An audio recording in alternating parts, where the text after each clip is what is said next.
자, 오늘 함께 은혜 나누실 말씀입니다. 룻기 3장 1절부터 18절까지 있는 말씀입니다.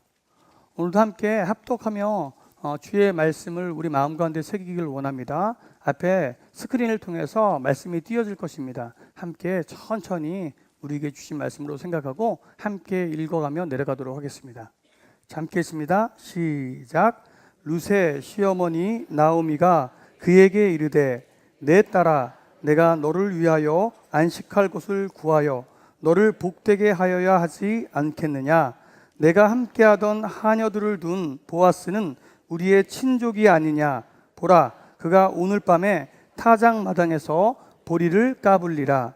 그런즉 너는 목욕하고 기름을 바르고 의복을 입고 타작 마당에 내려가서 그 사람이 먹고 마시기를 다하기까지는 그에게 보이지 말고 그가 누울 때에 너는 그가 눕는 곳을 알았다가 들어가서 그의 발치 이불을 들고 거기 누우라. 그가 내 할 일을 내게 알게 하리라 하니 룻이 시어머니에게 이르되 어머니의 말씀대로 내가 다 행하리이다 하니라. 그가 타작 마당으로 내려가서 시어머니의 명령대로 다 하니라. 보아스가 먹고 마시고 마음이 즐거워 가서 곡식단 더미의 끝에 눕는지라. 룻이 가만히 가서 그의 발치 이불을 들고 거기 누웠더라. 밤중에 그가 놀라 몸을 돌이켜 본즉 한 여인이 자기 발치에 누워 있는지라. 이르되 내가 누구냐 하니 대답하되 나는 당신의 여종 룻이오니 당신의 옷자락을 펴 당신의 여종을 덮으소서. 이는 당신이 기업을 물을 자가 됨이니이다 하니 그가 이르되 내 딸아, 여호와께서 내게 복 주시기를 원하노라. 내가 가난하건 부하건 젊은 자를 따르지 아니하였으니 내가 베푼 인애가 처음보다 나중이 더하도다. 그리고 이제 내 딸아, 두려워하지 말라. 내가 내 말대로 내게 다 행하리라. 내가 현숙한 여자인 줄을 나의 성읍 백성이 다 아느니라. 참으로 나는 기업을 물을 자이니 기업 물을 자로서 나보다 더 가까운 사람이 있으니 이 밤에 여기서 머무르라. 아침에 그가 기업 물을 자의 책임을 내게 이행하려 하면 좋으니 그가 그 기업 물을 자의 책임을 행할 것이니라. 만일 그가 기업 물을 자의 책임을 내게 이행하기를 기뻐하지 아니하면 여호와께서 살아계심을 두고 맹세하노니 내가 기업 물을 자의 책임을 내게 이행하리라. 아침까지 누워 있을지니라 하는지라. 룻이 새벽까지 그의 발치에 누웠다가 사람이 서로 알아보기 어려울 때에 일어났으니 보아스가 말하기를 여인이 타작 마당에 들어온 것을 사람이 알지 못하여야 할 것이라 하였음이라. 보아스가 이르되 내 겉옷을 가져다가 그것을 펴서 잡으라 하매 그것을 펴서 잡으니 보리를 6번 되어 룻에게 지어주고 성읍으로 들어가니라. 룻이 시어머니에게 가니 그가 이르되 내 딸아 어떻게 되었느냐 하니 룻이 그 사람이 자기에게 행한 것을 다 알리고 이르되 그가 내게 이 보리를 6번 되어주며 이르기를 빈손으로 내 시어머니에게 가지 말라 하더이다 하니라. 이에 시어머니가 이르되 내 딸아 이 사건이 어떻게 될지 알기까지 앉아 있으라. 그 사람이 오늘 이 일을 성취하기 전에는 쉬지 아니하리라 하니라. 아멘.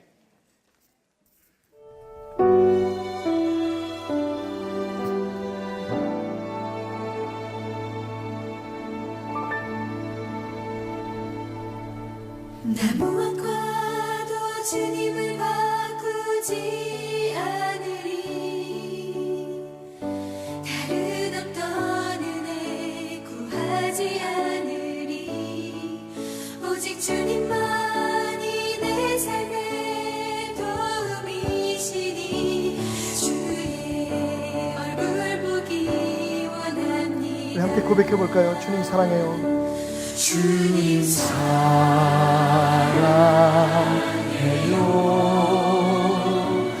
온 맘과 정성 다해 하나님의 친구 되기 원합니다. 친구 되기 원합니다.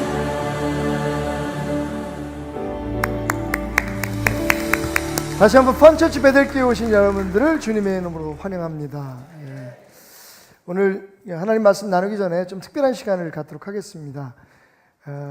여러분들이 항상 위에서 기도하시는 아프리카 우간다 딩기디 예수마을에 우리 한성국 선교사님 잠시 그 컨퍼런스 참여차 오셨는데 이제 다음 주에 돌아가십니다. 가시기 전에 그 동안에 우리 그 베들교회와 함께하는 주님의 꿈이 어떻게 자라고 있는지 또 여러분들에게 어떤 기도의 제목을 부탁할지 함께 들어보는 시간을 갖도록 하겠습니다. 우리 한성국 선교사님 나오실 때 여러분 뜨거운 박수로 맞아주시기 바랍니다. 마이크 안 놔주시고요. 자, 이제 당신의 시간입니다. 편안하게. 네, 우간다 선교 보고 잠시 하려고 합니다. 이렇게 잘 준비되어진 예배에 이렇게 또 설 수 있는 영광을 주셔서 감사하고요. 목사님의 그 섬세한 또 마음 이렇게 예배 가운데 함께하는 여러분들이 참 행복하겠다 라는 생각을 가집니다. 제가 멀리서 목사님의 그 관심과 마음을 볼 때 참 행복함을 느끼는데 매주 예배 속에서 또 매일같이 이렇게 함께 목사님과 함께하는 여러분들이 참 부럽고 잘 몰라요? 행복하겠다고 생각이 하도 듭니다. 흔해서 잘 몰라요. 예. 저 이제 5월달 초에 저희 컨퍼런스 참석자 현지인 두 분과 여기 참석했습니다. 그 한 달 일정을 잡았는데요. 제가 저희 어머니랑 좀 시간을 보내려고 그렇게 잡았습니다. 5월이 가정의 달이기도 한데 이번에 집에 갔더니 현관 입구에 그런 문구가 있더라고요. 2012년 봄에는 한성국이 오겠지라고 그걸 적어놨는데 제가 사진을 찍어뒀어요. 지금 연세가 75세인데 잘 걷지를 못하고 이렇게 뒤뚱뒤뚱하면서 걷고 2번이나 넘어졌다 그러더라고요. 이렇게 제가 혼자거든요. 혼자 생활하시면서 누가 돌보아 주는 사람 없이 이렇게 생활하는 모습을 보니까 참 마음이 안 좋았고 그전에는 제가 아들로 이렇게 따지기도 하고 뭐 불평도 하고 했는데 이번에 가서 모습이 너무 연로하신 모습에 참 마음이 아프고 그동안 못했던 걸 해주려고 노력은 하고 있는데 그게 잘 안 되네요. 그래서 어제 아침에 이제 서울로 올라오기 전에 김치찌개를 해서 생각해 보니까 제가 처음 그 중학교 때 이후로 처음으로 제가 밥을 한 것 같아요. 김치찌개를 해서 같이 밥을 나누고 이렇게 왔는데 선교지에 있으면서 참 불효를 자인 거 아닌가 그런 생각이 듭니다. 여기 화면 잠깐 띄워주시면 우간다 화면이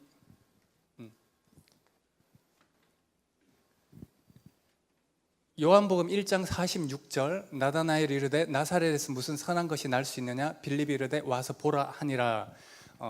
저희가 아프리카 중에서도 완전 초원에 있거든요.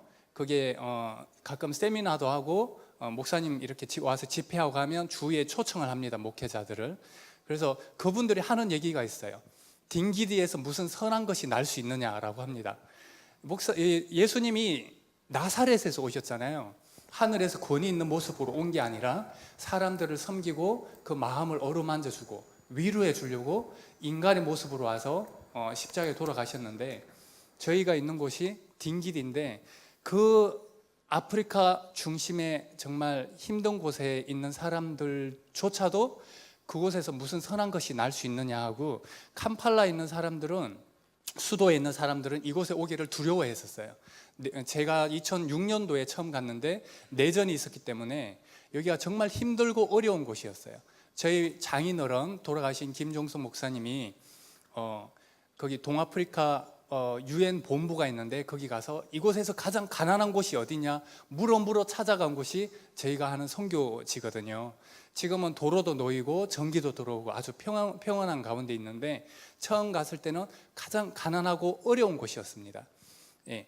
예수님도 그렇게 찾아가셨으니까 저희도 거기에 있는 것이 마땅한 것 같고 그렇게 믿고 순종하면서 있습니다. 제가 순종에 잠깐 출연한 적이 있는데요. 하나님께서 원하는 곳에 있으니까 하나님께서 많은 일들을 이루어 가는 것 같아요. 제가 배운 것도 없고 가진 것도 없고 열심히 하는 일도 없지만 하나님께서 그곳에 지금 유치원, 초등학교, 중학교, 고등학교가 세워졌습니다. 이따 사진으로 보시겠지만 제가 있을 뿐인데 순종 마지막 부분에 제가 인터뷰를 한 게 있어요. 그 PD가 순종이 뭐라고 생각하느냐고 물었는데 제가 그렇게 대답했습니다.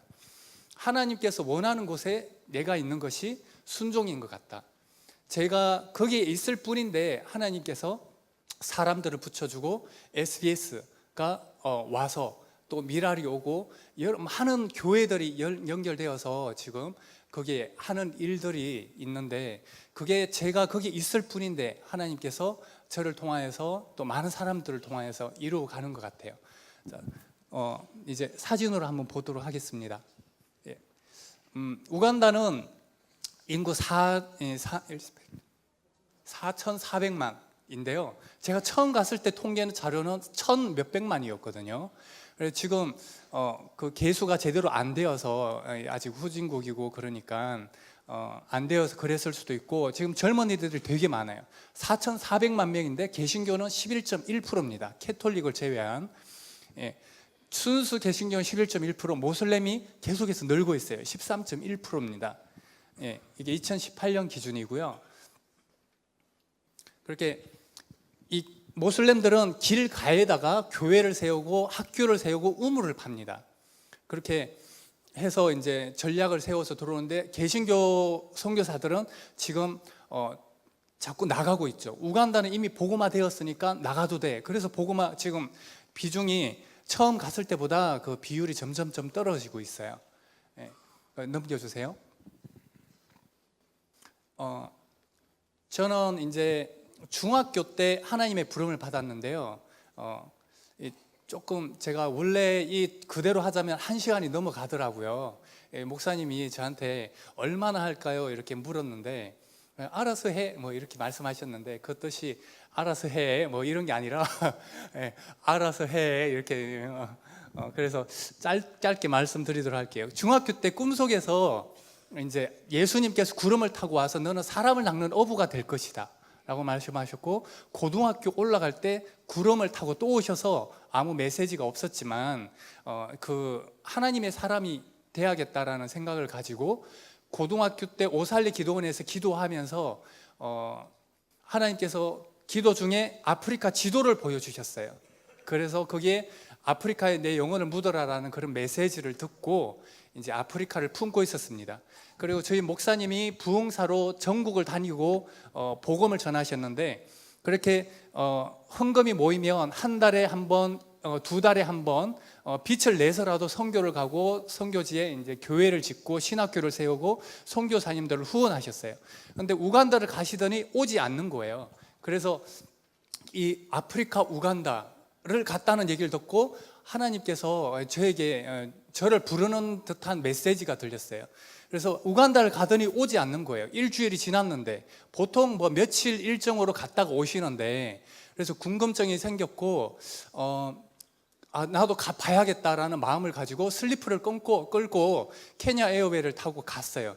스튜어디스가 제 그 평상시에 그런 모습을 보고 웃었어요. 그 아프리카 사람이 저를 보고 그 다 떨어진 슬리퍼를 신고 가는 모습을 보고 비웃듯이 웃는 모습이 되게 인상이 지금도 남아 있는데, 그렇게 찾아갔더니 저희 목사님이 그 현지 초가 소똥으로 지은 집에서 지내면서 선교 활동을 하고 계시더라고요. 그때부터 우리가 난민촌에서 생활을 했었습니다. 지금은 어느 정도 집이 지어졌지만 그때 당시에만 해도 초가집에 그리고 소똥을 바른 그런 집에서 생활을 했었어요. 그래서 저희 목사님이 아까 그 사진에 보면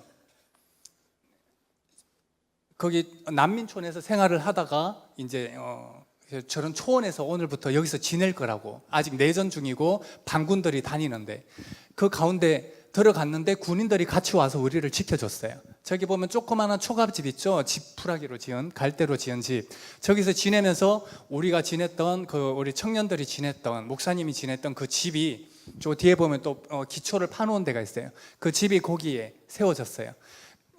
그 군인들이 우리를 지켜줬고, 목사님이 이제 저런 모토로 하나님을 영화롭게 인류를 행복하게, 이게 시편에 나오는 말씀인데 그거를 모토로 항상 말씀하셨기 때문에 저희 선교의 모토로 잡았습니다. 하나님을 영화롭게 인류를 행복하게, 이 모토로 우리가 선교 지혜했고 그렇게 살아가고 있습니다.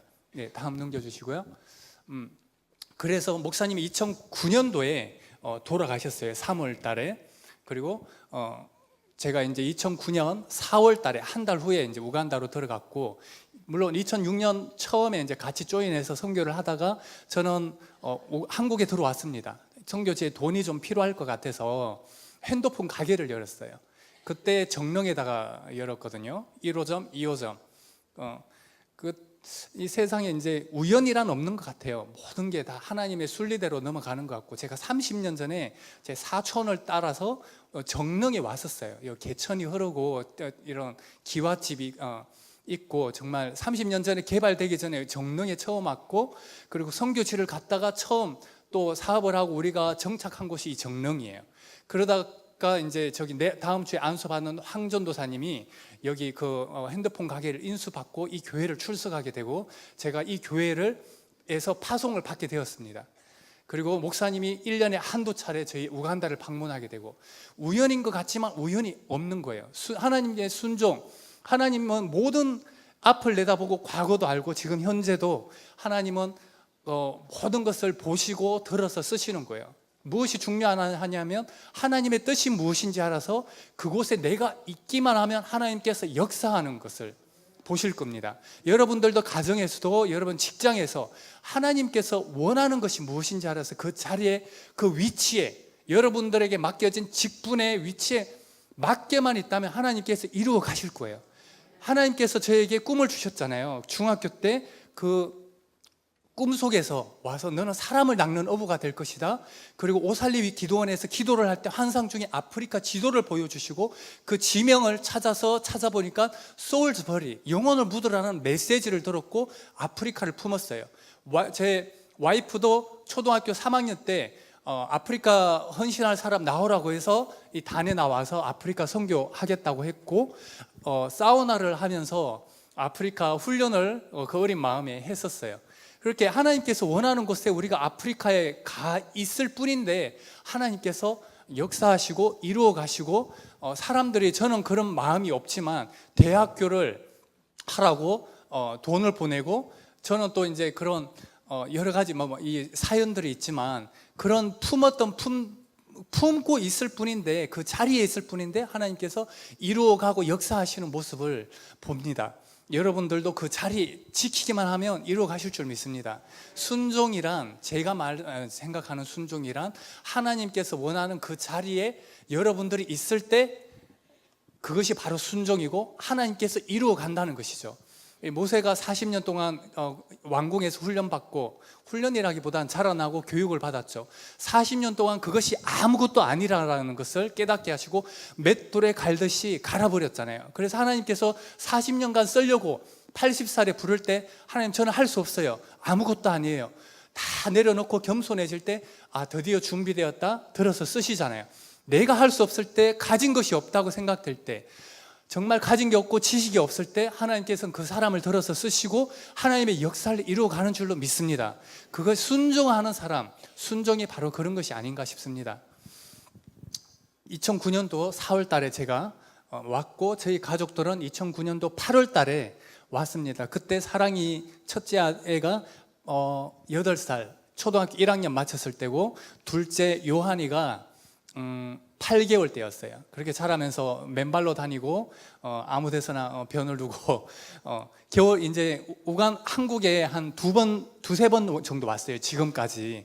그때마다 겨울철에 왔는데 겨울철에 맨발로 그냥 밖을 막 뛰어다니니까, 한국 교회에 방문하면 한 2주 정도 방문하는데, 한국 교회 방문할 때마다 맨발로 막 돌아다니는 모습에 사람들이 이제 막 기워하기도 하는데, 아무튼 그렇게 8개월들 갔습니다. 그리고 저기 보이는 막내 지혜는 우간다에서 태어났습니다. 2008년도에.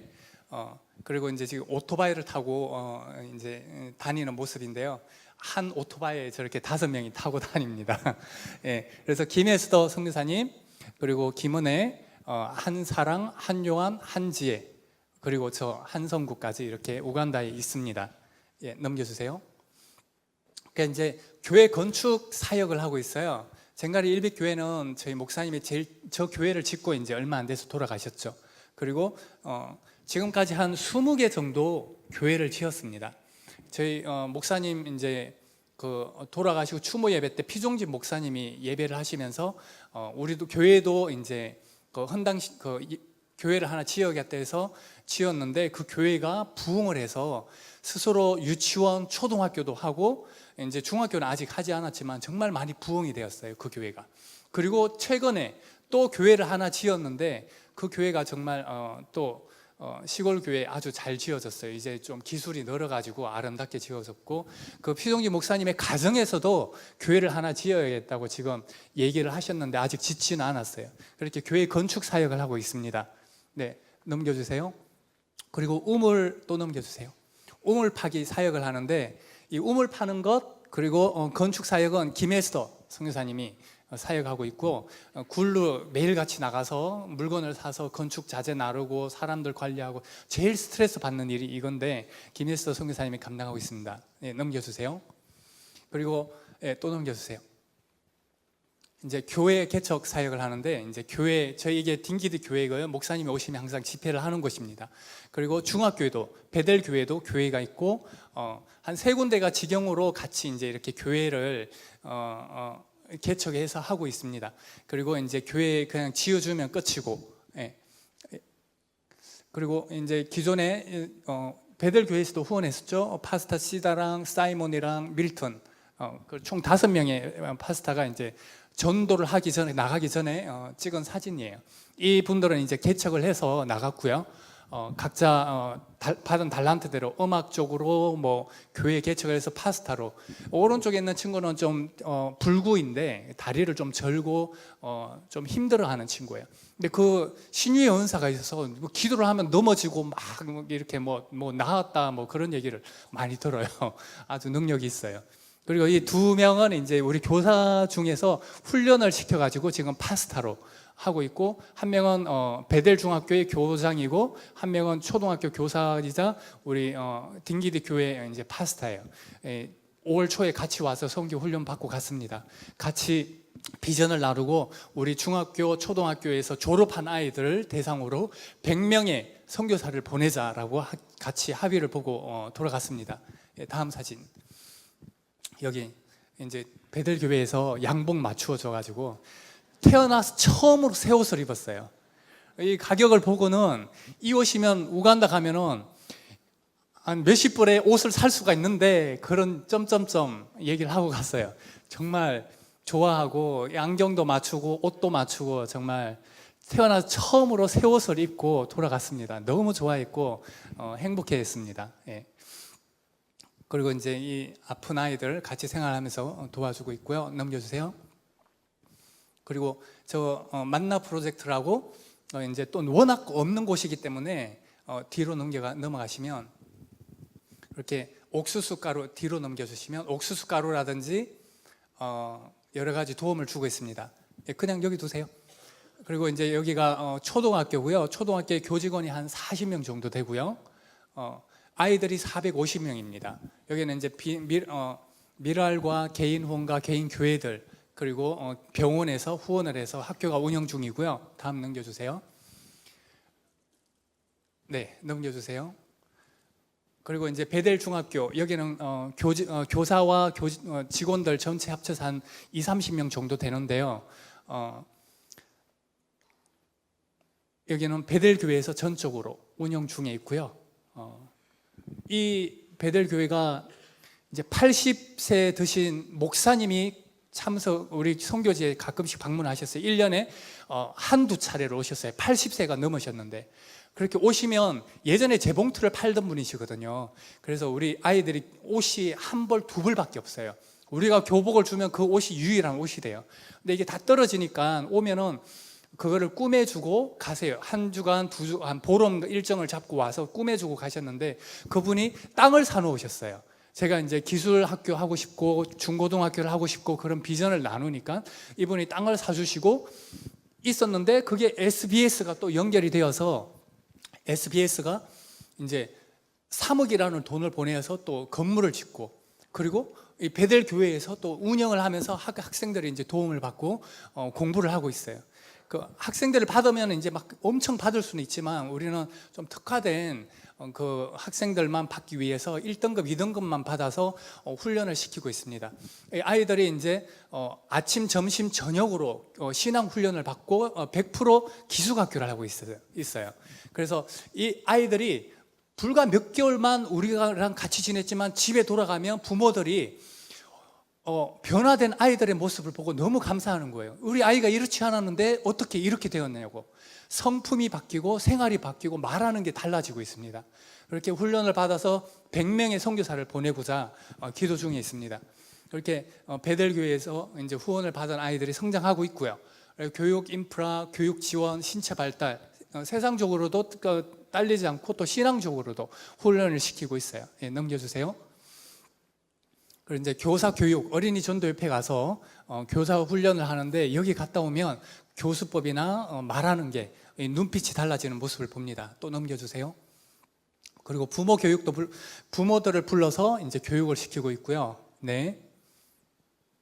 그리고 이제 재봉 교육. 목사님과 설동욱 목사님이 방문하셨을 때 설동욱 목사님이 재봉 그 기술학교 재봉 교육을 시작하자고 해서 지금 그 매터리얼 사는 거랑 그리고 교사 월급들 그런 걸 지원해 주셔서 작게나마 기술학교를 시작하고 있습니다. 예. 그리고 미술 교육도 하고 또 넘겨주세요. 그리고 이제 이건 베델 교회에 이제 청년이 와서 컴퓨터도 가르치고 그리고 현장 학습도 하고 태권도 교육 이제 200km를 달려서 선교사님이 일주일에 한 번 교육을 하고 있어요. 200km를 달려옵니다. 차가 고장나서 중간에 서기도 하고 근데 자비량으로 돈을 들여서 태권도 교육을 하고 그리고 이렇게 이 학교에서 가르치고 있습니다. 예, 넘겨주세요. 그리고 라이온 프로젝트라고 SBS에서 또 지원을 해줘요. 그래서 전통춤, 여기 있는 유니폼들, 악기들, 그리고 교사들, 간식들 이거 다 SBS에서 지원해 주는 거예요. 그래서 이 아이들의 이제 언젠가 한번 또 초청할 것 같아요. 그때 아까 지난주에 심포니 와서 이제 공연도 했다는데 우리 아이들 오면 여기서 공연하면 참 멋있겠다 여기서 생각을 했는데 공연하는 거 언젠가는 있을 줄 믿습니다. 기도해 주시고 예, 넘겨주세요. 이렇게 태권도 아까 전에 배워서 근데 이제 그 태권도 교통비는 우리 여기 SBS 지원해 가지고 우리 아이들 가르치고 있어요. 초등학교, 중학교 둘 다. 예. 그리고 우리 교사들 전통 이제 악기도 이렇게 다루고요. 이제 말씀 외워서 또 공연도 하고. 네. 넘겨주세요. 예. 이렇게 우리가 선교지에서 학교를 중심으로 교회를 개척을 하고 목회자 훈련을 하고 같이 선교의 비전을 품고 현지 동력자들과 함께 나아가고 있습니다. 기도 제목이 우간다 북부 수단 국경까지 100개 교회 건축. 이거 에스더 선교사님의 기도 제목이에요. 예. 그리고 미전도 지역에 100명의 선교사 파송.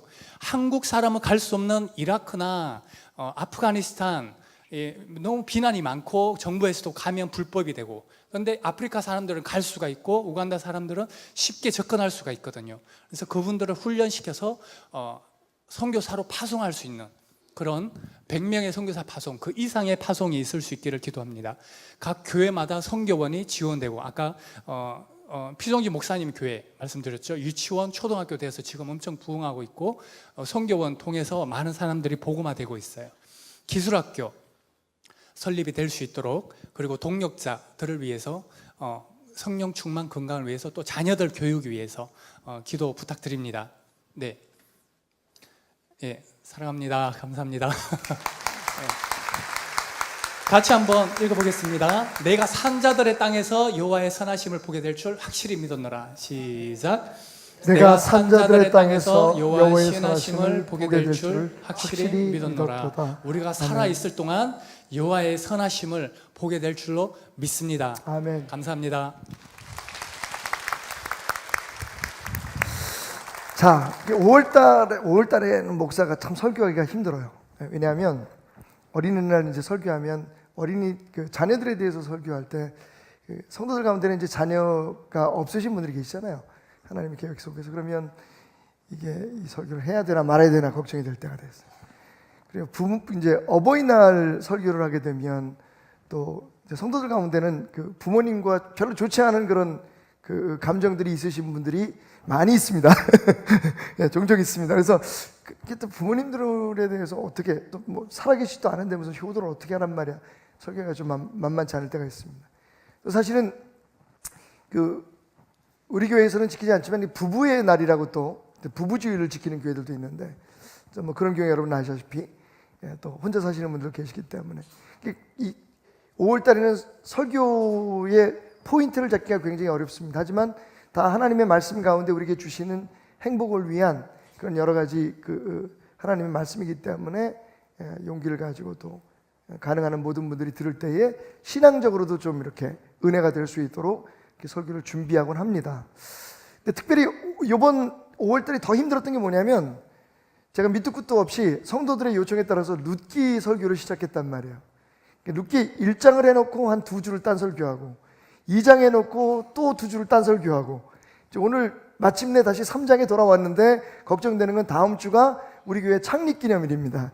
그래서 또 어쨌든 어떻게 보면 또 하나님의 은혜일 수도 있어요. 그러니까 룻기 1장, 2장, 3장 이렇게 시간을 두고 좀 더 깊이 묵상하시라고 하나님께서 우리에게 주신 기회라고 생각하고 오늘 다시 룻기로 돌아와서 룻기 3장 여러분과 함께 잠깐 나누려고 합니다.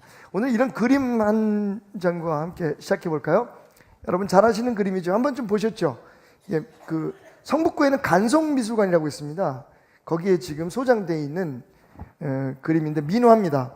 누구의 그림일까요? 김홍도. 예. 왜 그렇게 생각하셨습니까? 아는 사람이 그 사람밖에 없는 거지 뭐.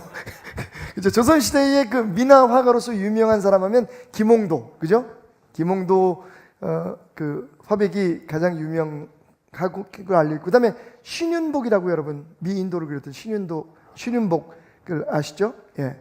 근데 세 번째 3대 조선시대의 민화 화가 하면 이분을 빼놓을 수가 없습니다. 사실 이 그림은 어디를 봐도 김홍도 그림 같은데 사실은 많은 비평가들에 의해서 김홍도의 그림을 뛰어넘은 그림이다라고 얘기를 하는 그림입니다. 이게 파적도라고, 그러니까 정막을 깼다라고 해서 파적도라고 하는 이름을 붙이기도 했고, 그다음에 야묘도수라고, 들고양이가 병아리를 물고 도망간다. 그래서 야묘도수라고 하는 이름을 붙이기도 했던 이 그림은 사실은 김득신 화백의 그림입니다. 잘 못 들어보셨죠? 뭐 그거 알아서 구원받는 것도 아니고 뭐 별로 중요하지 않은 얘기인데, 근데 이 김득신 화백이 사실은 조금 어떻게 보면 저평가된 화백이 7대째 화가 집안입니다. 사실은 여러분 옛날에 왕의 용상, 왕의 얼굴을 그릴 수 있는 그런 자격을 가진 화백이라면 당대의 짱이잖아요, 그죠? 근데 이 김득신 화백이 김홍도도 아니고, 신은복도 아니고 이 김득신 화백이 왕의 얼굴을 그릴 수 있는 그런 권한을 가질 만큼 유명한 화백이었습니다. 화풍이 달라가지고 김홍도나 신은복하고는 조금 이렇게 비교 대상이 되지 않지만 많은 그림 속에, 그러니까 김홍도의 그림 속에 가끔 이 그림이 들어가 있어요. 사람들이 이런 분위기나 화풍을 보면 김홍도의 그림 같다. 아까 말씀하신 것처럼 제가 아까 농담으로 말씀드렸지만 어쨌든 그래서 김홍도의 그림이 아닌가라고 이야기를 합니다. 자, 제가 왜 오늘 이 그림을 띄웠을까요? 하나님의 말씀을 우리가 공부하고 이해하는데 이 그림이 좀 도움이 될 것 같아요. 자, 여기 보면 어느 봄날, 그죠? 어느 봄날 이 한가로이 주인 양반은 자리를 짜고 있고, 돗자리죠. 멍석을 짜는 이 자리틀입니다. 지금 넘어져 있어요. 막 난리가 난 거죠, 집안에. 자고 있다가 갑자기 보니까 고양이 한 마리가 이 마당에서 놀고는 병아리 한 마리를 물고 도망가는 거예요. 예. 근데 이 고양이의 이 표정을 한번 보십시오. 슬쩍 곤방대를 가지고 자기를 때리려고 하는 그 주인을 슬쩍 쳐다보면서 비웃듯이 도망가는 이 고양이 모습이 굉장히 해학적이고요. 그러니까 그 고양이를 이렇게 잡으려고 잡지는 못하지만 하여튼 화가 나가지고 때리려고 곤방대를 내밀었지만 그 곤방대는 닿지 않고 이 주인 양반은 거의 공중에 이렇게 떠 있듯이, 그죠? 급하게 몸을 날리고 있습니다. 그 모습을 보고 있던 이제 주인 그 아주머니가 남편이 걱정돼 가지고 아이고 여보 왜 그래요? 그러면서 뒤에서 붙들려고 하고 있고, 이 암탉은 자기 새끼를 빼앗겨서 막 화가 나가지고 달려가고, 병아리 한 마리는 놀라서 뒤집어져 있고, 이런 그림. 여기는 도망가는 병아리들 보이시죠? 얘네들은 의리가 없는 것들이고, 얘는 좀 간이 작은 병아리고, 그죠?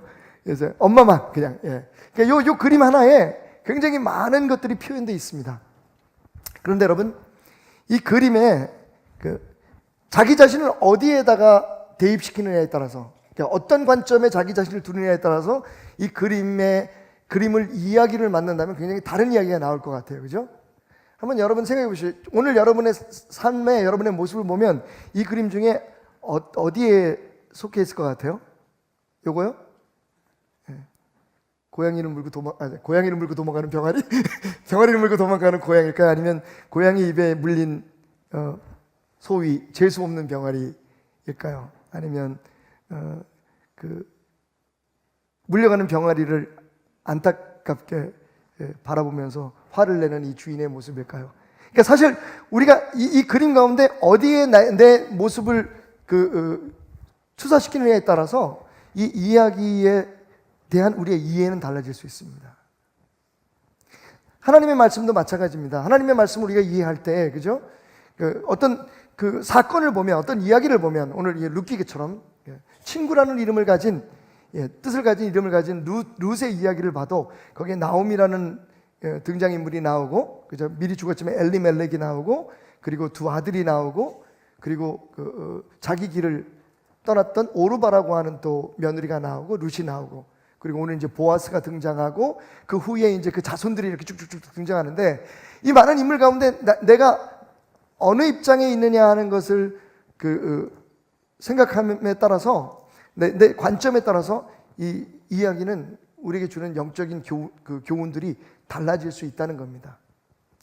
오늘 이 말씀 속에서 저는 오늘 우리를 룻의 자리에 한번 두고, 그리고 그 룻에게 헤세드, 은혜를 베풀었던 이 보아스를 예수님의 관점에 두고 우리가 이 이야기를 한번 읽어본다면, 이야기는 단순한 그냥 스캔들, 당대 가장 유명했던 스캔들 혹은 어떤 사랑의 이야기가 아니라 그보다 더 깊은 영적인 의미가 있다는 것을 우리가 생각해 볼 수 있습니다.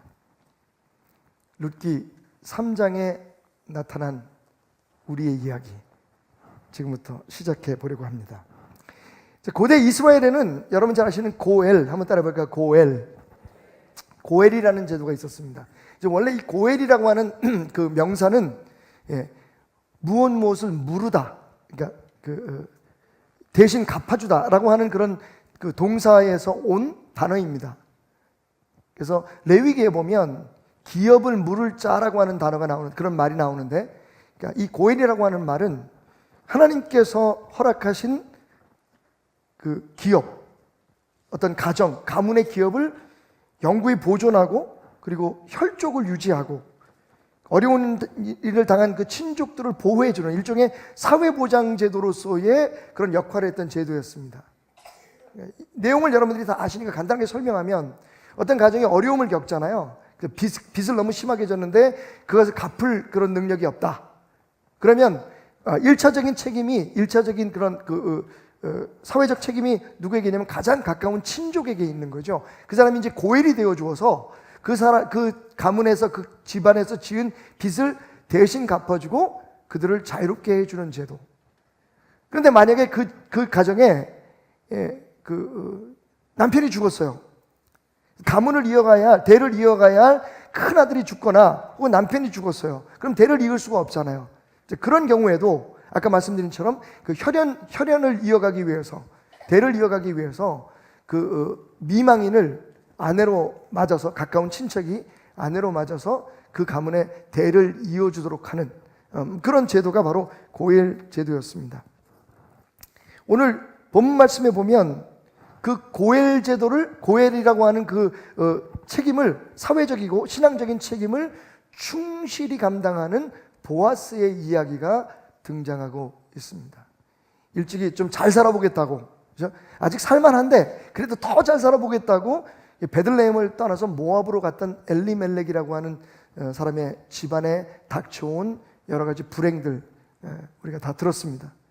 그래서 남게 된 3명의 과부, 그 중에 그 한 며느리는 이제 자기 친정으로 돌아가고, 나오미와 룻이 고향 베들레헴으로 돌아옵니다. 먹을 게 없죠. 일터도 없습니다. 누구도 보호해 줄 사람이 없는 그 상황에서 거기 보아스라고 하는 엘리멜렉의 친족이 살고 있다는 것을 알게 됩니다. 그것도 그냥 살아있는 게 아니라, 그냥 살고 있는 것 정도가 아니라 그 지역의 큰 땅을 경작하고 그리고 주인이 돼서 잘 사는 부자였다는 거죠. 자, 거기에서 이 나오미와 룻의 이야기는 시작됩니다. 어느 날 나오미가 그 사랑하는 며느리를 불러서 이렇게 얘기하죠. 야, 이제 때가 된 것 같다. 언제까지 우리 둘이 이렇게 살겠니? 네가 날 위해서 남의 밭에 가서 떨어진 이삭을 줘서 이 시어미를 이렇게 극진히 모시는 건 너무 고맙지만 나도 너에게 뭔가를 해줘야 된다. 너는 젊지 않니? 그래서 가만히 내가 기도하면서 생각해 보니 네가 왜 그 은혜를 입었다는 보아스라고 하는 그 사람 기억하냐? 네, 어머니. 오늘 이제 마지막 추수가 있어서 그가 배불리 먹고 포도주에 취해서 굉장히 기분이 좋을 건데 그가 잠자리에 들거든 그의 이불 밑, 발밑에 이불을 들고 들어가서 너 그 자리에 누워라. 야, 진짜 이게 무슨 그 영화 같은 이야기죠, 그죠? 그러면 뭐라고 얘기하냐면 그 보아스가 너에게 어떻게 할지를 알려줄 거다. 여러분, 이게 그냥 표현으로 보면 굉장히 점잖은 말이지만 무슨 얘기인지 여러분 아시죠? 에? 몰라요? 에이. 그러니까 사실은 생각해 보세요, 여러분. 좀 나이 지긋한 남자가 그것도 굉장히 부유하고 그리고 아주 심성이 착한 그런 신앙 좋은 남자가 있습니다. 근데 지금 이 젊은 그 룻이 여인이 모함 여인이지만 아마 까마잡잡하고 아마 아담하고 예뻤을 것 같아요. 왜냐하면 그 전장에 보면 그 보아스가 이 룻을 바라보는 눈빛이 조금 예상치 않다, 심상치 않았다는 것을 우리가 느낄 수 있었잖아요. 근데 그 여인이 자기 이불 속으로 들어옵니다. 무슨 뜻인지 모를 리는 없겠죠. 그 다음부터는 어떻게 하라고요? 시어머니가 어떤 코치를 하냐면 그 다음부터 남자가 알아서 할 거야. 그러니까 너는 그냥 그 남자가 원하는 대로, 보아스가 원하는 대로 그냥 따라가라. 그러면 아마 보아스가 우리 가문, 우리 가정의 그 고엘이 돼서 모든 것을 다 책임져 줄 거다. 룻이 보아스의 이불을 발치 앞 이불을 들고 그 밑에 눕습니다. 그 다음의 이야기들이 굉장히 좀 따뜻하기도 하고 그리고 좀 짜릿하기도 한 그런 이야기로 이제 진행이 되는데, 근데 이 보아스가 진짜 멋있는 남자예요, 그죠? 자다가 일어나 보니까 깜짝 놀랐어요. 젊은 여자가 누워 있는 거야. 근데 옷을 입었다 벗었다는 얘기하지 않겠습니다. 그건 전 잘 몰라요. 어쨌든 그 자리에 누웠던 이유는 분명합니다, 그죠? 그게 어떤 이유이든 간에 이 보아스를 유혹하려고 했다는 것에 대해서 뭐 우리가 숨길 필요는 없을 것 같아요, 그죠? 근데 이 보아스가 그 젊은 룻이 누워 있는 모습을 보면서 그녀를 새벽까지 거기 그냥 누워 있게 하고 머물러 있게 하다가 새벽녘에 아무도 눈을 뜨지 않은 그 새벽에 집으로 돌려보냅니다. 그러니까 그날 밤에 아무 일도 없었던 거죠, 사실은. 사실 아무 일도 없었던 건 아닙니다. 서로의 마음을 주고받았죠. 보아스가 그렇지 않아도 눈여겨보던, 그죠? 모압 여인임에도 불구하고 낯설고 물설은 이 베들레헴까지 시어머니를 따라와서, 사실 그런 의무도 없어요. 그럴 책임도 없습니다만 자기 시어머니를 위해서 그렇게 아침부터 저녁까지 밥 먹는 시간을 제외하고는 열심히 일하는 그녀에 대한 그 관심을 지금 보아스가 이제 확실하게 사랑으로 바꾸는 순간이죠. 내가 네 얘기를 잘 들었다. 나뿐만 아니라 주변 모든 사람이 넌 정말 참 착한 여자라고 얘기한다. 그런데 모든 건 절차가 있으니 남자가 좀 이래야지. 예? 예? 남자가 좀 이래야지. 예. 다 절차가 있으니, 그래서 내가 보니까 나보다 너희 집안에 더 가까운 친족이 있더라. 이 얘기는 뭐예요, 여러분? 검색 다 해본 거지. 예? 뒤쳐서 다 해본 거지. 그러니까 보아스는 이미 룻에 대한 나름대로의 계획과 생각이 있었던 것이죠. 아니 갑자기, 그죠? 갑자기 자다가 벌떡 일어나서 보니까 옆에 여자가 누워있어요. 야, 너 누구냐? 뭐 이런 얘기도 없이 룻이구나, 잘 왔어. 사실 내게 계획이 있단다. 내가 너희 집안의 고엘이 되고 너를 내 아내로 삼고 싶은데, 그런데 절차상 나보다 더 가까운 고엘이 되어줄 사람이 있으니 내일 아침 날이 밝거든 내가 그 사람에 가서 먼저 이야기하겠다. 그래서 그 사람이 만약에 그 일을 감당한다고 한다면 나로서도 어쩔 수 없겠지만, 만약에 그 사람이 아니라면 내가 너를 내 아내로 삼고 너희 집안의 모든 그 어려운 것들을 해결해 주마. 여러분, 다시 말씀드리지만 이 이야기는 예수님과 사랑에 빠진 우리들의 이야기입니다.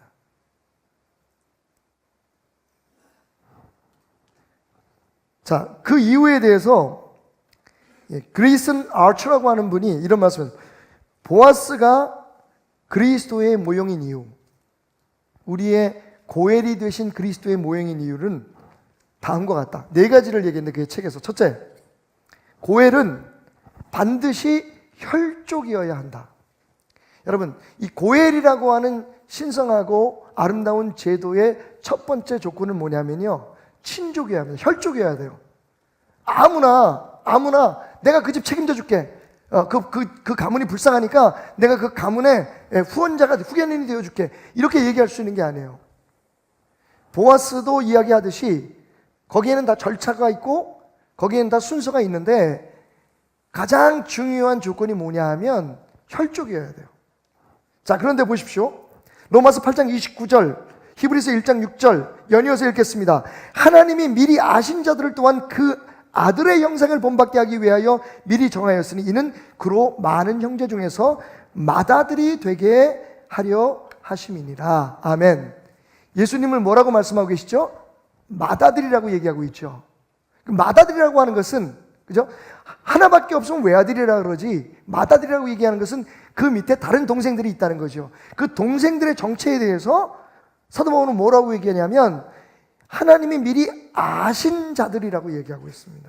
바로 저와 여러분이죠. 아멘.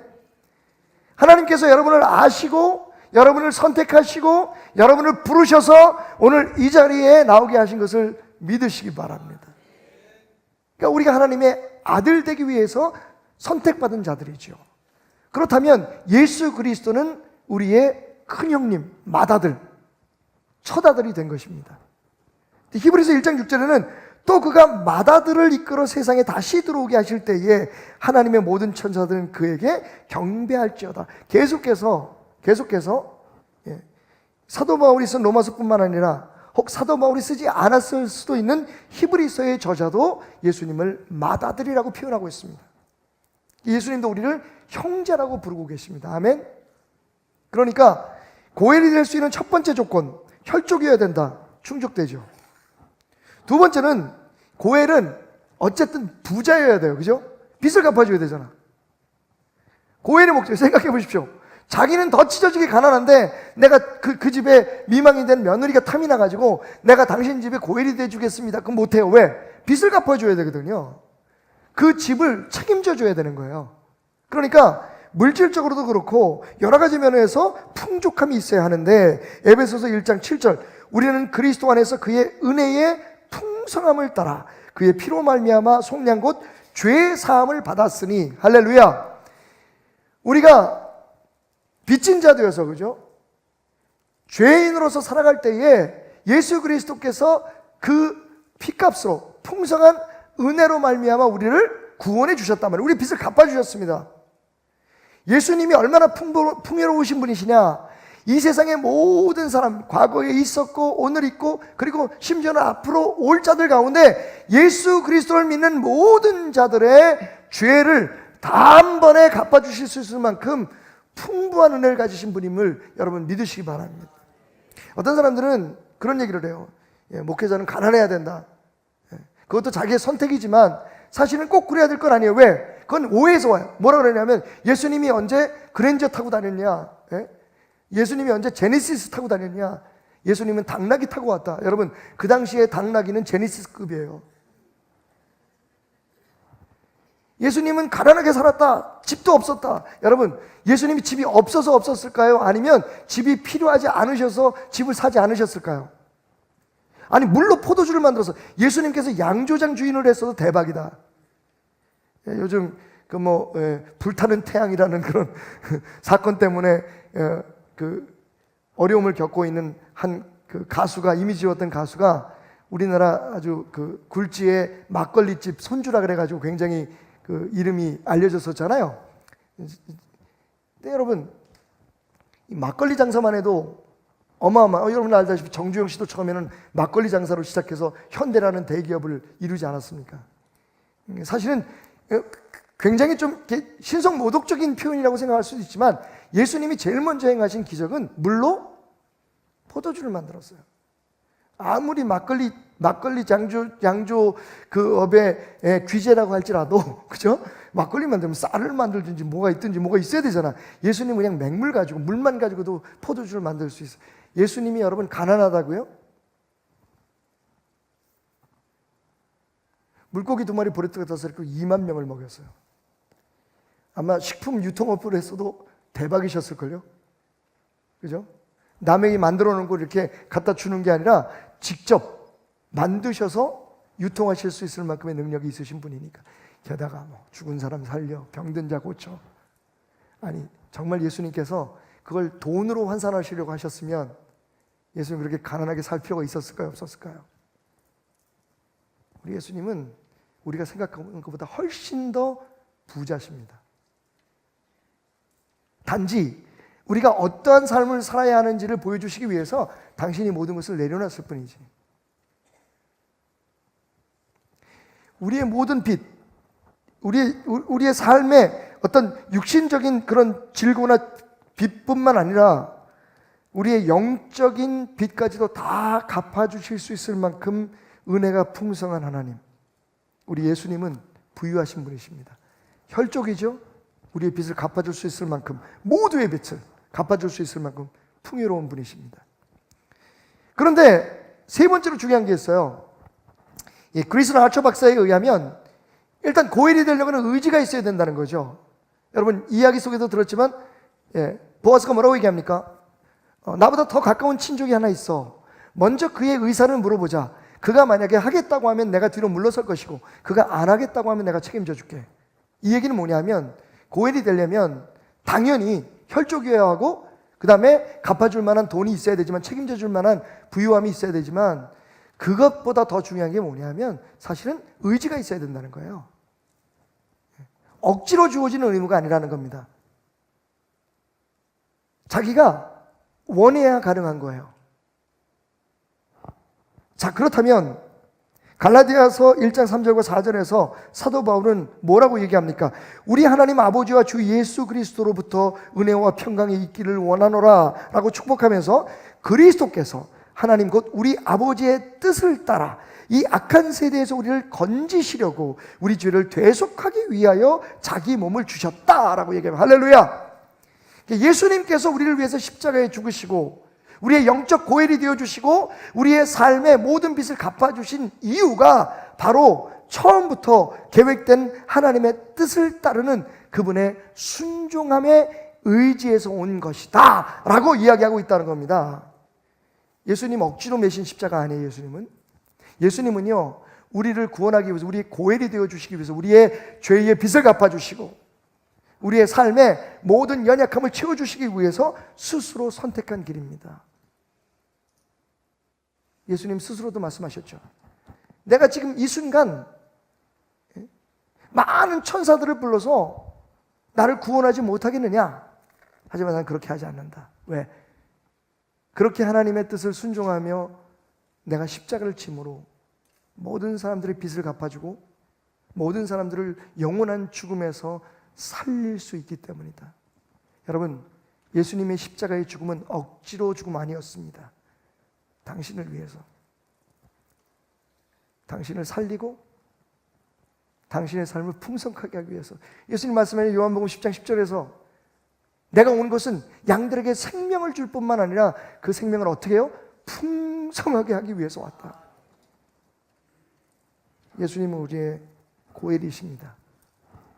마지막 네 번째로, 이 죽은 친족과 결혼을 해야 되잖아요. 이 고엘의 책임 중에 하나가 뭐냐 하면 대를 이어주는 겁니다. 거룩한 축복의 통로가 되어주기 위해서 그 집안의 미망인과 결혼을 해줘야 되는 거죠. 요한계시록 21장 9절, 7 대접을 가지고 마지막 7 재앙을 담은 7 천사 중 하나가 나와서 내게 말하여 이르되 이리 오라, 내가 신부 곧 어린 양의 아내를 내게 보이리라. 우리는 이것을 이 어린 양, 즉 예수 그리스도의 신부를 교회라고 얘기합니다. 그리고 바로 당신이 교회입니다. 우리는 예수의 신부인 거죠. 적어도 이런 네 가지의 이유에 따라서 우리는 바로 예수 그리스도의 고엘의 은혜에 빠진, 그분의 사랑에 겨워서 살아가야 할 사람들이다. 룻이 보아스의 은혜를 입었던 것처럼 보아스가 룻을 사랑한 것처럼 우리의 이야기는 오늘도 그렇게 이어지고 있음을 기억하는 여러분 되시기를 주님의 축원드립니다. 자, 그런데 말씀에서 아주 재밌는 부분이 있죠. 이 시어머니 나오미가 굉장히 직설적인 것 같아요. 어떻게 보면 거침이 없습니다. 자, 보십시오. 그래서 룻이 돌아왔어요. 아침에 새벽에. 예. 아마 나오미는 한숨도 자지 못했을 것 같아요. 그죠?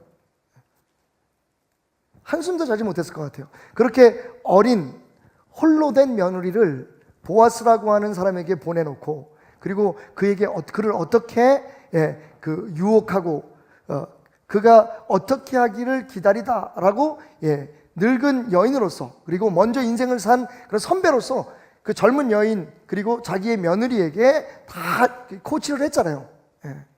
남자에 대해서, 그리고 그 여자가 어떤 자세를 취해야 하며 어떻게 해야 되는지를 이제 성경에는 간단하게 표현했지만 굉장히 깊은 이야기가 오고 갔으리라 생각이 됩니다. 그렇게 해서 보내놓고는 사실은 어떻게 될까 궁금한 마음, 그리고 걱정되는 마음. 왜냐하면 이 며느리가 보통 며느리가 아니잖아요. 딸도 이런 딸은 없어. 한 번쯤 이렇게 질러줘야 돼. 이런 딸이 어디 있어요? 정말. 그래서 딸도 이런 며느리 얻어야 되는데, 아이고 주여. 그러니까 어디선가 지금 우리 며느리 될 애는 이렇게 기도할까요? 아유, 이런 시아버지 시어머니 없게 해주십시오.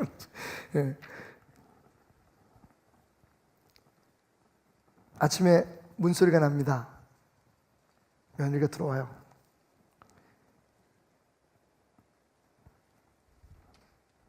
나오미가 며느리에게 뭐라고 묻는지 아십니까? 내 딸아, 어떻게 되었느냐? 어떻게 되었느냐?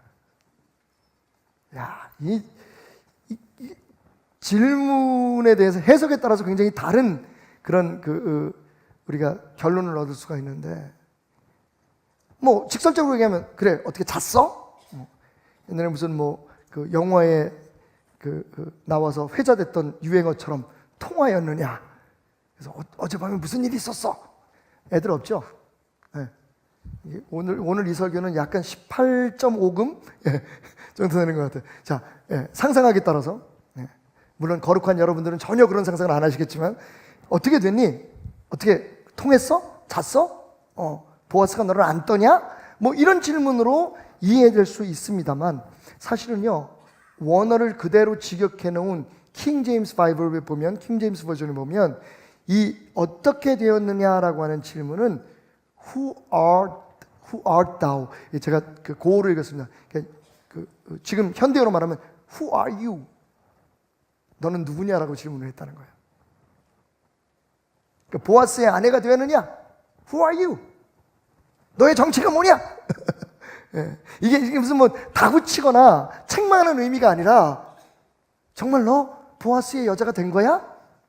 드디어 그 미션을, 그 거룩하고 위대한 우리 가문과 우리 모두를 위한, 너 자신을 위한 그 일을 이룬 거니? 라고 물었다는 거죠.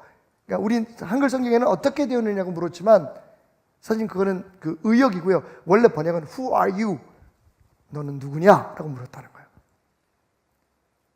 여러분, 여기서 우리가 놓치지 말아야 할 것. 만약 우리가 이 이야기가, 이 룻의 이야기가 예수님과 우리의 이야기, 예수님과 사랑에 빠진 우리의 이야기라면, 예수님과 사랑에 빠진 우리에게, 그냥 직설적으로 얘기하면 예수를 믿는다고 하는 우리들에게 예수의 은혜로 말미암아 구원받고 하나님의 자녀가 되고 우리의 모든 빚을 다 탕감받고 이제 하나님 나라의 백성 되었다고 주장하는, 예수의 신부 됐다고 주장하는 우리들이 피할 수 없는 한 가지 질문이 있다는 거죠. 당신은 누굽니까?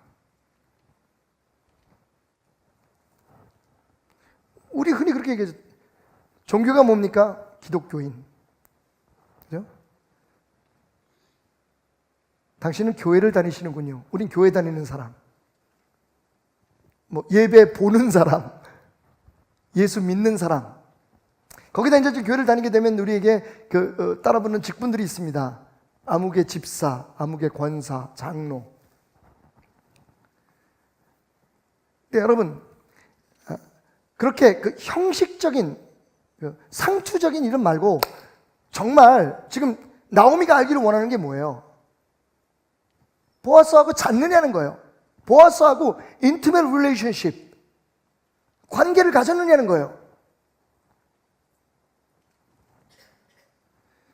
사실 이제 이 땅에 그리스도인들은 있을 만큼 있습니다. 물론 하나님의 관점에서 보면 더 많은 영혼들이 예수를 믿어야겠지만, 어디 가도 여러분 예수 안 믿는 사람이 있는 곳에 가기가 쉽지가 않아요. 이번에 10분의 목사님들과 함께 일본 나가사키에 있는 그 선교지를 두 번째 방문하게 됐는데, 순교지죠. 한때는 그 지역에 30만이 넘는 그리스도인이 있었다는 거예요. 지금은 불과 1%도 되지 않는 기독교 인구를 가지고 있는 나라이지만 한때는 거의 30%에 육박할 만큼 기독교인이 있었던 나라였어요, 일본이. 근데 얼마나 잔인하게 이 기독교인들을 탄압했는지, 귀 자르고 코 자르고, 그 일본의 그 흔한 뜨거운 온천 있잖아요. 운젠지옥이라고 부르는 곳이 있는데 거기에 그 뜨거운 물에다가 사람의 껍데기를 벗겨가지고 담갔다 꺼냈다, 예수 믿을래 안 믿을래 했다는 거예요. 심지어는 그 예수 믿는 사람들을 핍박했던 사람이 얼마나 믿음이 좋았냐면, 예수 믿는 사람을 처형할 때 목 자르고 몸을 잘라가지고 500m 간격에 있는 다른 무덤에다가 파묻어요. 왜 그랬을까요? 부활하실까 봐.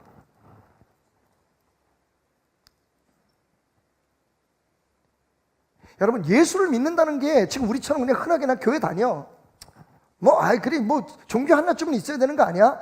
그래도 내가 자식들 낳고 보니까 내가 자식들을 위해서도 뭔가 좀 신앙을 가져야겠더라고.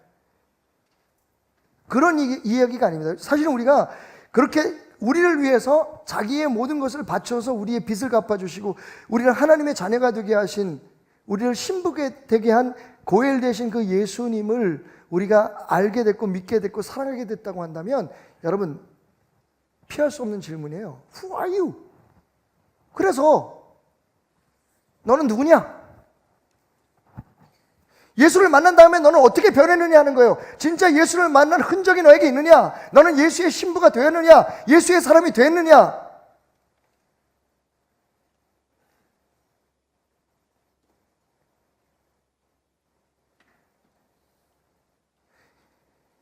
예수 그리스도께서 고엘이 돼서 스스로 고엘이 되기를 선택하셔서 십자가에서 우리의 모든 죄의 값을 다 대신 갚으시고 우리를 그분의 신분 하나님 나라의 백성으로 우리의 신분을 바꿔주셨는데 그런데 너는 그럼 어떻게 되느냐? 그분과 너의 관계는 도대체 뭐냐? 이걸 묻고 있는 거예요. 감동적인 얘기를 듣죠. 나가사키 언덕에서 고베에서 한 1000km가 되는 거리를 그 배로 데리고 와서 그 나가사키 항구에서부터 약 11km? 11km? 11km 정도 되는 거기에는 우리 이상구 목사님이 전문가라서 내가 한번 물어봐야 돼. 숫자는 제가 약해서 그냥 대강 알아들으세요. 그 정도로 그 먼 길이에요. 11km를 눈밭에 귀를 자르고, 왜냐하면 사람들이 볼 때 제일 눈에 띄는 게 뭐냐면 귀 자르는 거예요. 24명의 그 당시에 그 선교사들과 그리고 현지 예수를 믿는 사람들을 끌고 어른 아이 할 것 없이 24명을 끌고 그 눈밭에 피를 뚝뚝 떨어뜨리면서 11km를 행진합니다. 맨발로. 목적은 분명하죠. 자, 봤어? 예수 믿으면 이렇게 돼. 모든 사람들이 보는 앞에서.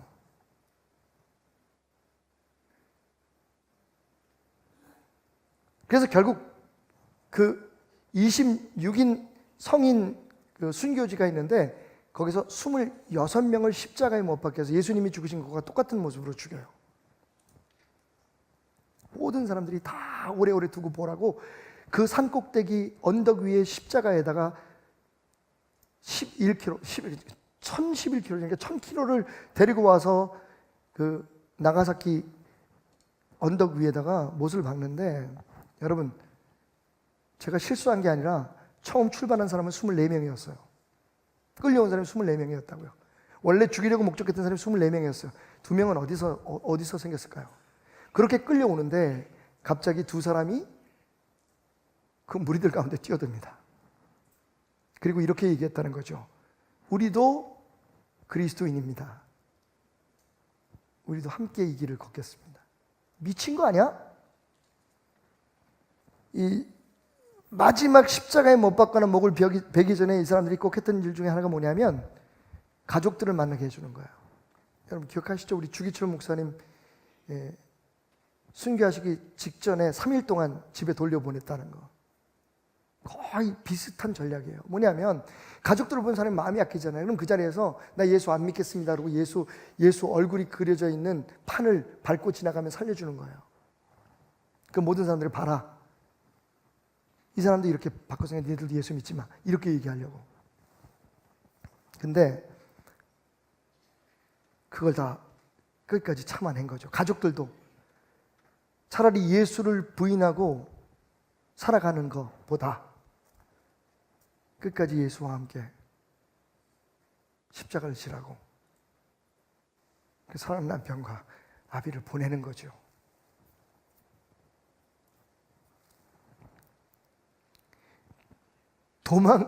도망가도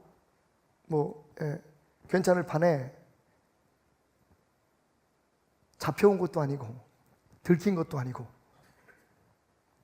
우리도 예수 믿는 사람입니다. 우리도 크리스찬입니다. 라고 고백하면서 그 십자가를 지기 위해서 끌려가는 그리스도인들의 무리에 2명이 더 들어온 거예요. 그러니까 이 사람들도 어쩔 수가 없는 거죠.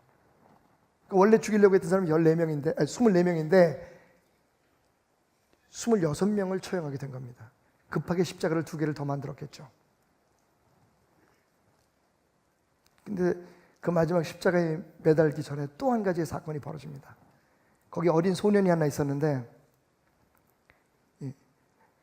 예수 믿는다는 이유 때문에 이 사람들을 처형하는 사람들도 양심이 있잖아요. 인간이니까. 그래서 이 소년을 보면서 야, 넌 너무 어려. 집에 가. 그리고 뒤로 이렇게 자꾸만 밀친 거예요. 살려주려고. 마지막 순간에. 근데 이 아이가 앞으로 나오면서 하는 말이, 그런데 선생님, 제 십자가는 어디 있습니까? 라고 자기 십자가를 향해서 걸어가더라는 거예요. 저는 오늘 여러분들에게 이렇게 다시 묻고 싶습니다. Who are you?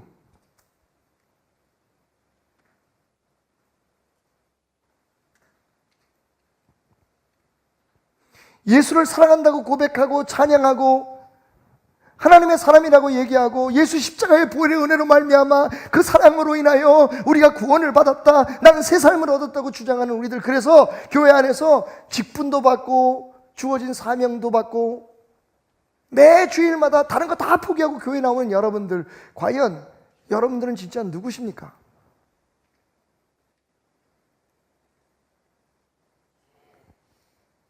오늘 보리밭에서 이루어진 이 아름다운 사랑의 이야기는 날카로운 비수와 같은 질문이 돼서 저의 가슴을 찔렀습니다.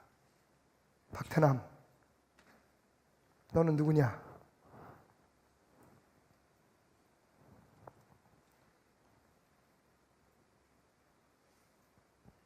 세상은 우리에게 지금 묻고 있습니다. 도대체 교회는 뭐냐? What is the church? 교회, 이 얘기는 도대체 교회가 지금 예수 믿는 사람들로서, 예수 믿고 구원받은 사람들이 모인 그런 단체로서, 공동체로서 도대체 이 사회에, 그리고 우리에게 하는 일이 뭐냐? 그걸 묻고 있는 거예요. 너네 진짜 예수 믿는 사람들 맞냐? 이번 여행을 하면서 연세대학 신학대학을 나오신 어떤 목사님이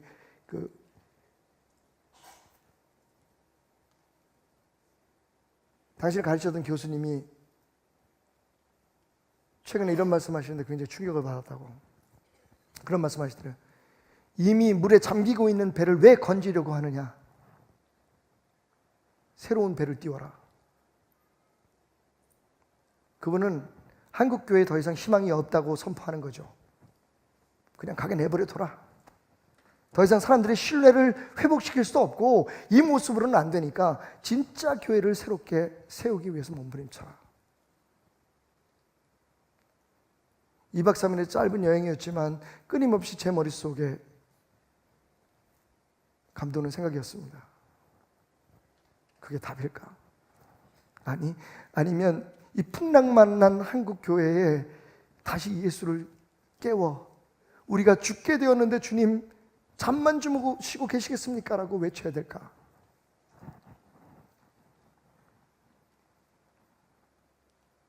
무엇이 답이라고 얘기할 수 없는 상황이지만 분명한 것 하나는, 여러분, 지금 세상은 우리에게 묻습니다. Who are you?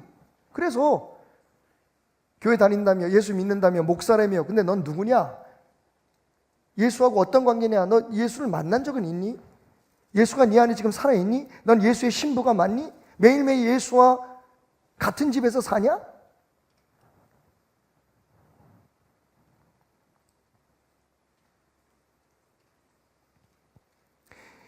결론적으로 오늘 말씀의 끝부분에서 어떻게 되느냐? Who are you? Ruth? Who are you? 너 보아스를 만나고 난 후에 보아스의 사람이 됐니? 보아스와 사랑을 나눴니? 보아스가 너의 삶의 모든 것을 책임져주고 너는 보아스에게 너의 사랑을 맹세했니? 라고 묻는 시어머니에게 보아스가 싸준 보리 6대를 내어줍니다. 이르되 어머니, 그이가요 내게 이 보리를 6번 되어주며 이르기를 빈손으로 내 시어머니에게 가지 말라고 하셨어요. 여러분, 내가 누구냐고 묻는 우리들에게, 나요? 나 예수 믿는 사람입니다. 나는 예수의 사랑에 겨워서 오늘도 하나님 나라를 향해 걸어가는 사람입니다. 나는 오실 나의 신랑 예수님을 기다리는 거룩한 신부로 살기를 원하는 사람이라고 얘기할 수 있다면, 우리의 신랑 되신 예수님은 우리에게 말씀하시는 거죠. 그럼 빈손으로 가지 마. 나를 만났다면, 네가 나와 함께 했다면, 나의 사람이 됐다면 네가 누구냐고 묻는 저 세상 사람들에게, Who are you라고 묻는 사람들에게 빈손으로 빈 입으로 나는 너희를 보낼 수 없다.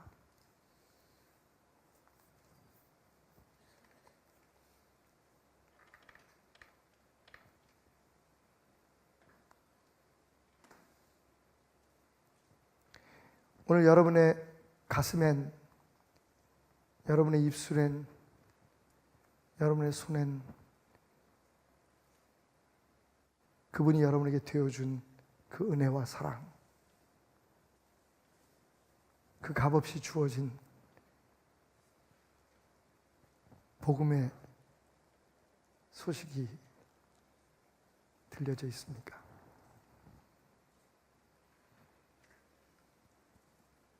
이게 문제인 거죠.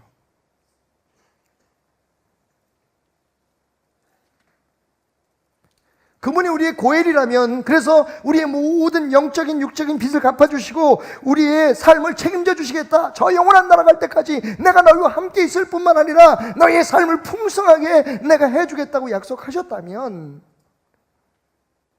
그분을 만난 후에, 그분을 안 후에, 그분의 것이 된 후에 그분으로부터 우리는 무엇으로 세상 사람들에게 그분의 사람이 되었다는 걸 보여줄 수 있느냐는 말입니다.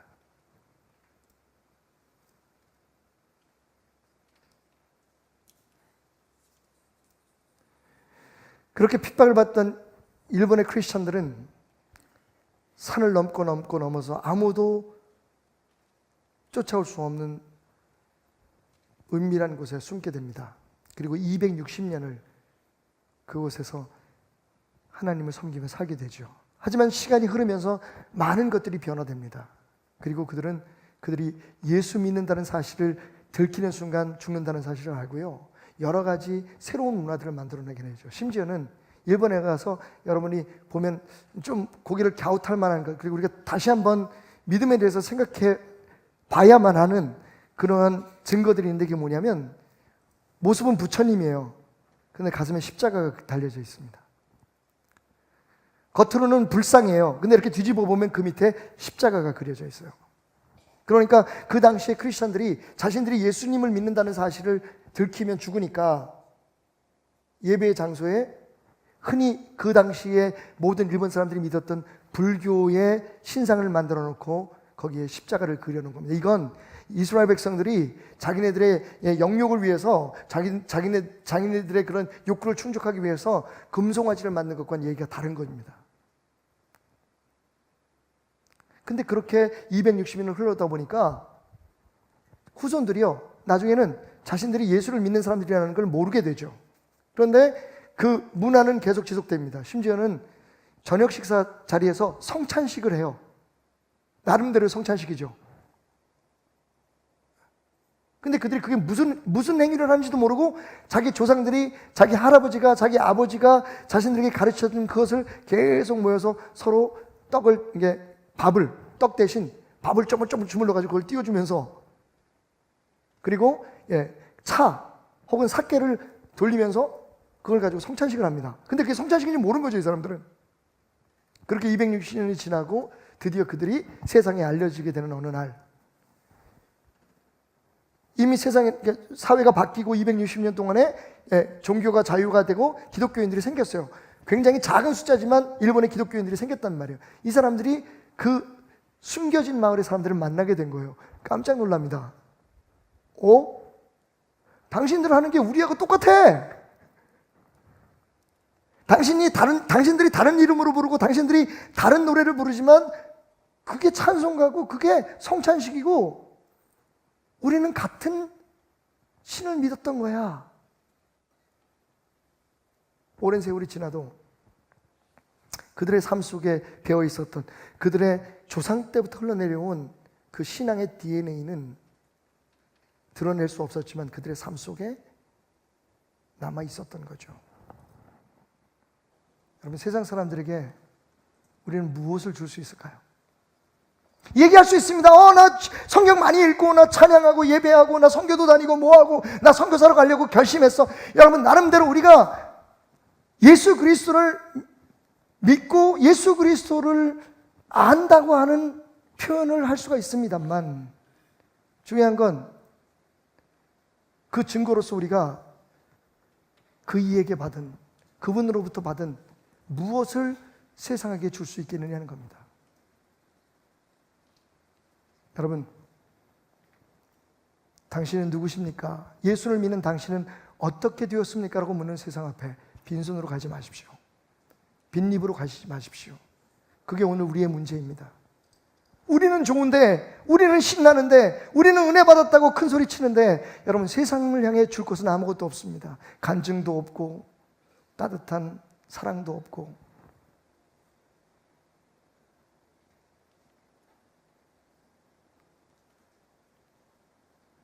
(56년이) 되는 우리 베델교회를 바라보는 세상 사람들은 우리에게 이렇게 물을 겁니다. 그래서 당신은 누구십니까?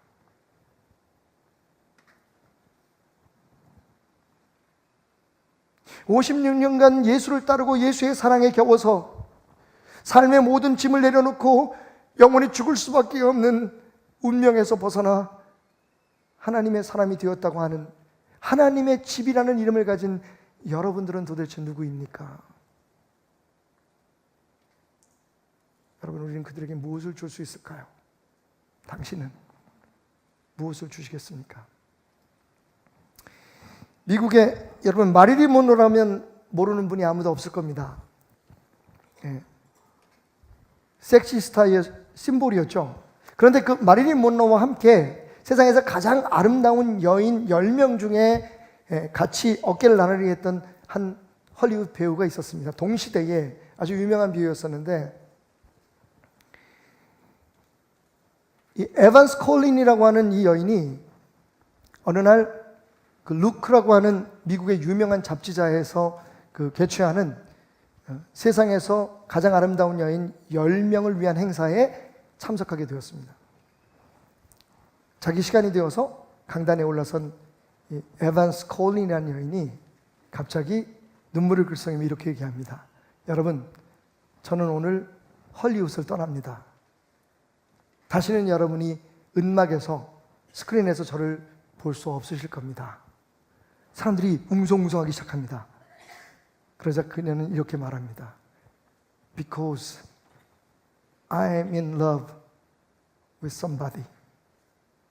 왜냐하면 나는 그 누군가와 사랑에 빠졌기 때문입니다. 여기저기서 막 박수가 나오고 사람들이 함성이 나오고 아쉽다는 탄식이 나오면서 사람들이 묻습니다. 그가 누굽니까? 당신의 마음을 훔친 그 사람이 누구입니까? 당신을 이 화려한 삶에서 물러나게 하는 그 멋진 남자를 소개해 주십시오. 그러자 콜린은 말합니다. 그분은 내 삶의 전부인 예수 그리스도입니다.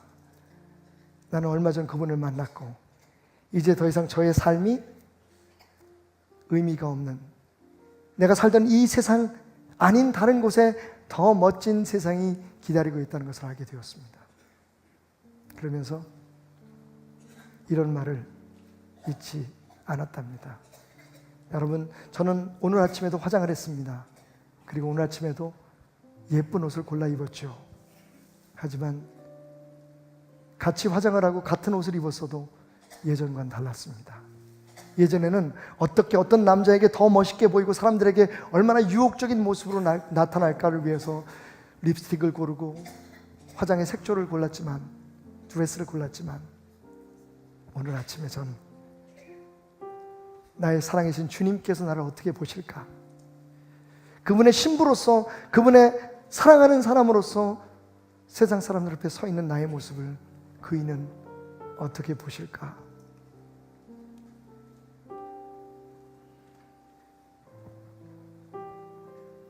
그 말을 남긴 에반스 콜린은